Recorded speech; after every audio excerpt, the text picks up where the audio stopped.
This video explains why most people aren't rich and distills 3 core ideas that will enable you to become truly rich and financially independent.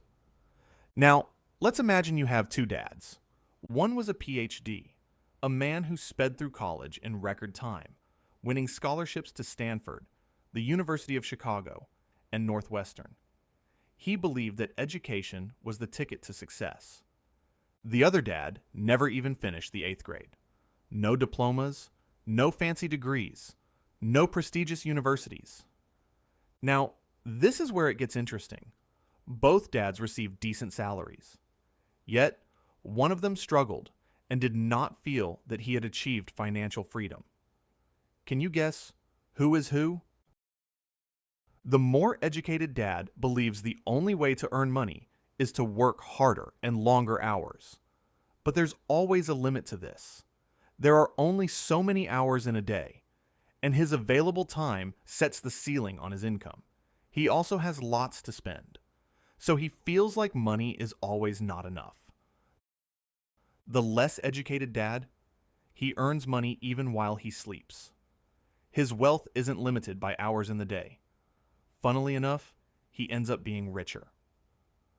Robert Kiyosaki grew up with both of these role models, whom he calls his poor dad and his rich dad. Their opposing lessons shaped how he thought about money, work, and freedom. Now let's talk about something that might feel uncomfortable. Why traditional advice about money doesn't actually work. Most of us grew up hearing the same formula. Go to school, get good grades, land a safe job, save for retirement. Sounds good, right? But here's the problem. That formula was designed decades ago, and that advice is not as relevant as it used to be. Think about it. School mostly teaches you hard skills, but not how money actually works. We learn about history and science, but not how to build wealth. If we get good grades, yes, chances are we get better jobs. In the old days, that meant job security. Is that still true now?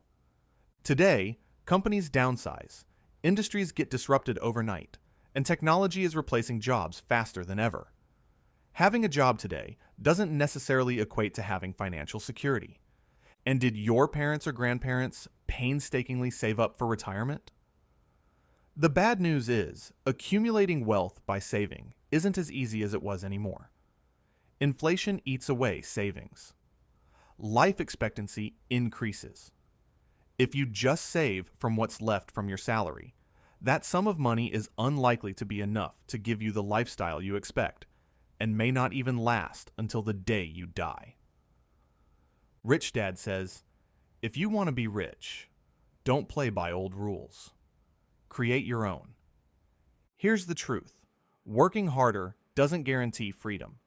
If your income depends only on your time, you're stuck in the rat race, running faster, but getting nowhere. The real key is shifting from working for money to building assets that make money work for you. So let me ask you, if you lose your job tomorrow, will you be worried about money? What if you can't get another job because that role doesn't need to exist anymore, or because the economy is bad?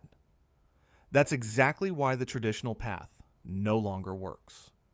Now, let's find out 3 core ideas from Robert's book, which help you think rich and actually become rich. Idea number 1. The poor and the middle class work for money. The rich have money work for them.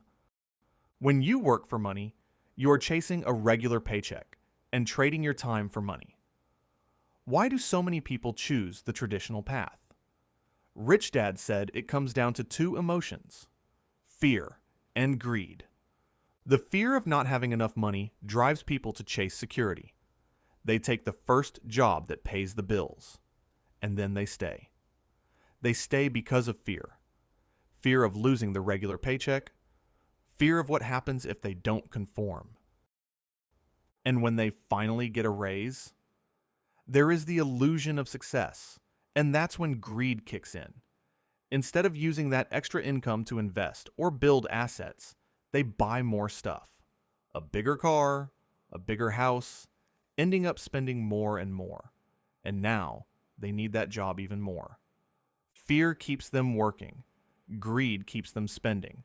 That's why rich dads had a job, and the corporate ladder is like a hamster wheel. You think you're climbing higher, but in reality, you're still trapped in the same cycle. Paycheck in, bills out, over and over again. This is the rat race. The illusion of promotion? You're just running faster in the wheel as fear and greed increase. Together, these emotions trap people in the rat race, forever climbing the corporate ladder, never stepping off to build wealth on their own terms. What's worse? The company you work for earns billions of dollars, but only shares a tiny fraction of that profit with you. You work hard and get a small pay rise, hopefully every year, and you'd be lucky if the rise beats inflation. Don't you feel unfair? Should you let this continue because of your fears and the illusion of job security? Step off the hamster wheel. Start building your future today. That way, you're no longer climbing someone else's ladder. You're building your own. So, what's the alternative? Don't work for money. Make money work for you. Instead of chasing promotions, focus on building assets that generate cash flow, even when you're not working. That brings us to the next core idea. Know the difference between assets and liabilities. Rich Dad always said, if you want to be rich, you must know the difference between an asset and a liability, and buy assets. It's simple, but not easy, because most people spend their whole lives collecting liabilities and wondering why they're broke. To put it very simply, an asset puts money in your pocket. A liability takes money out. If something costs you every month instead of paying you, it's a liability. Let's look at 3 examples of assets. Rental real estate. Imagine you own an apartment. Every month, tenants pay rent, and after expenses, that income goes into your pocket. That's cash flow. That's an asset. Stocks that pay dividends, not just any stock, but shares in companies that distribute profits back to you in the form of dividends. Those checks, even small ones, are money flowing in. Businesses or side hustles. If you build a business that runs without you being there 24/7, the profits it generates become an asset. Think of it as money working for you. If you don't run your own business, buy stocks of good companies. This is the same as you owning a share of a good company, and, as a shareholder, your shares will grow in value if the underlying business is doing well. Now let's compare that with liabilities. Here are 3 common liabilities that many people mistake for assets. Cars. The moment you drive it off the lot, it wildly depreciates, meaning that it instantly loses a lot of value. Add fuel, insurance, maintenance costs. It's money flowing out, not in. From a personal finance point of view, cars are no doubt liabilities. Credit card debt. This is a sneaky liability. Not only does it take money out, but the high interest rates also compound against you, making it harder to repay as you buy more and more. With credit in hand, there is also a tendency to buy things you want, but which you don't really need. That's dangerous. Your personal home. This one shocks people. Most people think their house is an asset, but if it drains cash every month, it's actually a liability. This is especially the case if you have to pay out mortgage, repairs, taxes, but your home doesn't pay you back. Unless something generates income, it's not an asset. Now, this doesn't mean that you must avoid any liabilities at all costs, but you definitely need to manage them. You need a home to live in, and to many people, it is essential to drive a car in order to commute. Many of our necessary consumptions are liabilities, so we can't avoid them totally. What I want you to take away from this video is to develop an awareness of the differences between assets and liabilities. Then, prioritize building assets before starting to think about buying luxury or unnecessary liabilities.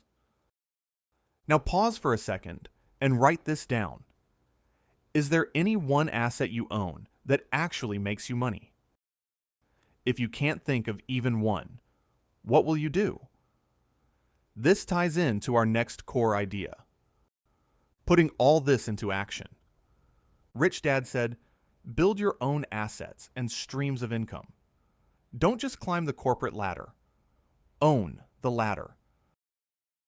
This doesn't mean that you should quit your job tomorrow. No, I'm not saying that. But you could think about starting a side hustle, learning to invest, and slowly shift focus to your own business or investments. These are all to avoid relying upon your salary as your only source of income.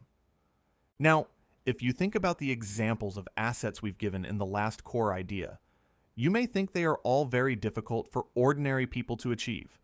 I mean, who has the spare cash ready to buy some real estate to rent out tomorrow? How many of us can invest like Warren Buffett?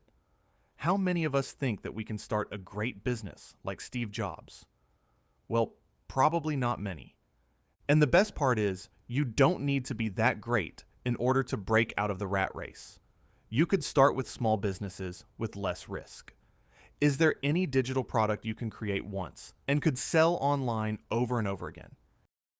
If you can't start a business like Steve Jobs or invest like Warren Buffett, could you own shares of their good companies like Apple and Berkshire Hathaway?